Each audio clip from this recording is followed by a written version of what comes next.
Assalamu alaikum, I'm Aisha and you're watching Samaa News. Here are today's headlines. Information Minister Attaullah Tarar has said that hostile countries were behind false reports linking a Pakistani national to the Bondi Beach shooting in Australia. The minister said there was no evidence to support the claim and that Australian authorities later confirmed the attackers were a father and son of Indian origin. He accused sections of the media of amplifying unverified information and said Pakistan condemns terrorism in all forms. Russian President Vladimir Putin has said that there have been some calls in the West to prepare for a major war with Russia, and he described this as hysteria and a lie. He also said that if Ukraine and the West abandon peace talks, then Russia will take the lands it claims in Ukraine by military means. Separately, Putin said Russia would achieve its objectives in Ukraine either through diplomacy or by military force, vowing to expand what he called a security buffer zone. He said Moscow preferred negotiations, but would press ahead on the battlefield if talks failed, as international efforts continue to push for a peace deal. On the other hand, Italy's Prime Minister, Giorgia Meloni, says Russia is making unreasonable demands in US-brokered peace efforts with Ukraine. She reaffirmed Italy's support for Kyiv, but warned that using frozen Russian assets to fund Ukraine remains legally complex and must rest on a solid legal basis. China's UN envoy, Fu Kong, has said that implementing a two-state solution and establishing an independent Palestinian state is the only viable path to peace. At a meeting of the UN Security Council, he urged Israel to fully implement the Gaza ceasefire, allow humanitarian access, and avoid actions that escalate tensions, warning that prospects for lasting peace remain fragile.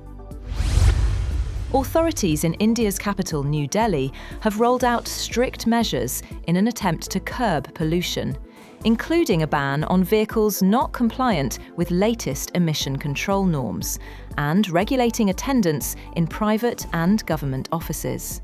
The air quality index in the Delhi region has been in the severe category for the past few days, often crossing the 450 mark. In addition, shallow fog in parts of the city worsened visibility that affected flights and trains. Amazon is in talks to invest in ChatGPT maker OpenAI, in a potential deal that could value the artificial intelligence firm at more than $500 billion. Amazon may invest about $10 billion in OpenAI, but the talks between the two firms are very fluid. The potential deal highlights the AI sector's relentless demand for computing power as companies race to build systems rivaling or surpassing human intelligence. US President Donald Trump has expanded a list of countries subject to a full travel ban, prohibiting citizens from an additional 7 countries, including Syria, from entering the United States. The move bans citizens from Burkina Faso, Mali, Niger, South Sudan, Syria, and those holding Palestinian Authority-issued travel documents. Moreover, Trump has also ordered a blockade of all sanctioned oil tankers entering and leaving Venezuela, in Washington's latest move to increase pressure on Nicolás Maduro's government. The US president wrote on Truth Social that the Venezuelan regime has been designated a foreign terrorist organization for what he said was a theft of our assets, terrorism, drug smuggling, and human trafficking. In a statement, Venezuela's government said it rejected Trump's grotesque threat. Australian police say they have charged a man who allegedly opened fire on a Jewish event on Sydney's Bondi Beach with 59 offences, including a terror charge. Meanwhile, the leader of the Australian state of New South Wales said he will recall Parliament next week to pass wide-ranging reforms of gun and protest laws, days after the country's deadliest mass shooting in 3 decades. The younger son of Hollywood filmmaker and political activist Rob Reiner has been formally charged with first-degree murder in the stabbing deaths of his parents, who were found slain in their Los Angeles home over the weekend.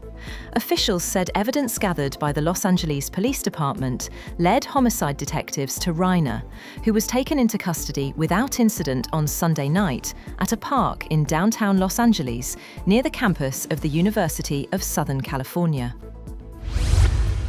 That's all for now. For more updates, visit www.samaa.tv. Thank you for watching Samaa News.